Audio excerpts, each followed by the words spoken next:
கர்த்தருடைய பரிசுத்த நாமத்திற்கு ஸ்தோத்திரம் உண்டாவதாக. இன்றைய ஜீவ வார்த்தை நிகழ்ச்சியை கேட்டுக்கொண்டிருக்கும் அனைவரையும் கர்த்தருடைய பரிசுத்த நாமத்தினால் வாழ்த்துகிறேன், ஆசீர்வதிக்கிறேன். இன்றைய தின தியானத்திற்கு தேவன் கொடுத்த வேத பகுதி, அது ரோமர்கள் நிருபம், அதில் 10ஆம் அதிகாரம் 11ஆம் வசனம். ரோமர் 10:11. அவரை விசுவாசிக்கிறவன் எவனோ அவன் வெட்கப்படுவதில்லை என்று வேதம் சொல்லுகிறது.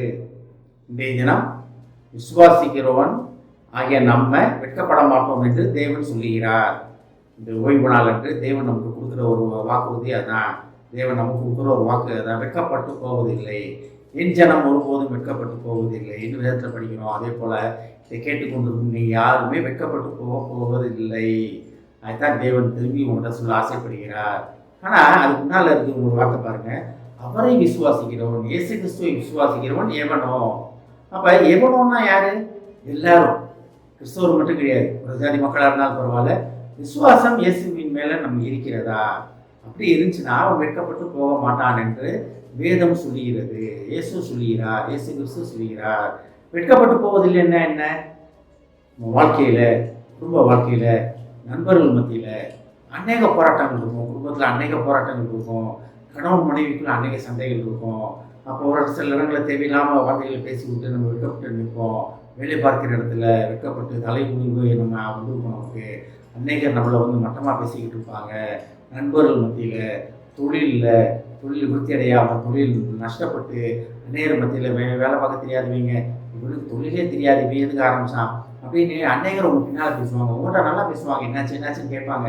ஆனால் பின்னால் போய் நம்மளை எவ்வளோ தூக்க முடியுமோ, எவ்வளோ கீழ்த்தரமாக நம்மளை பற்றி கேலி பேச முடியுமோ அப்படி பேசுகிற மக்கள் தான் இந்த உலகத்தில் நிறைய பேர் இருக்கிறாங்க. அப்பேற்பட்ட மக்கள் மத்தியிலிருந்து நீங்கள் வெட்கப்பட்டு போக விட மாட்டேன் என்று தேவன் அவர்கள் சொல்லுகிறார்.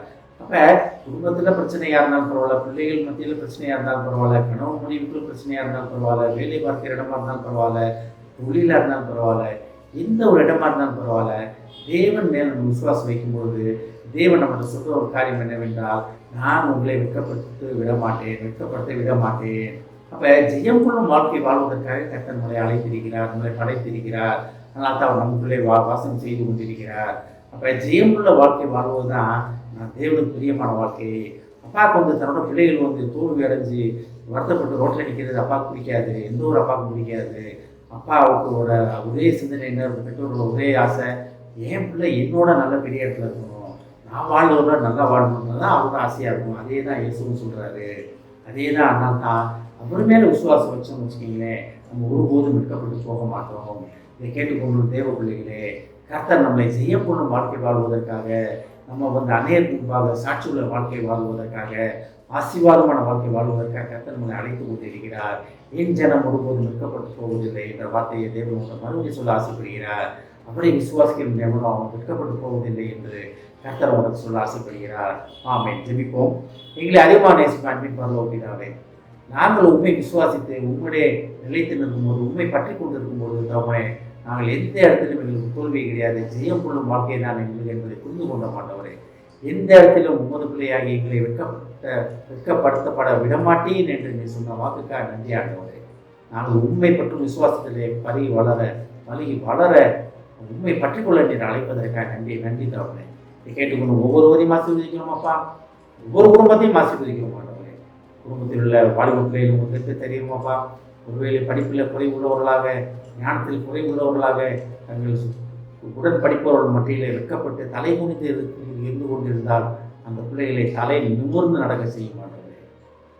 உலக ஞானத்தாலும் பரலோக ஞானத்தாலும் அந்த பிள்ளைகளை நிரப்புவேன் என்பதற்காக நன்றியானவர்கள். அதன் மூலமாக அந்த குடும்பமும் ஆசீர்வாதத்தை பெற்றுக்கொள்ளப் போவதற்காக நன்றியானவர்கள்.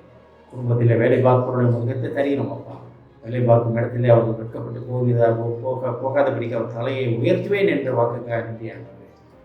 ஆசீர்வதிக்கும் இயேசுவின் மூலமாக கேட்கிறேன் நல்ல பிதாவே, ஆமென். கர்த்தர் உங்களை ஆசீர்வதிப்பாராக.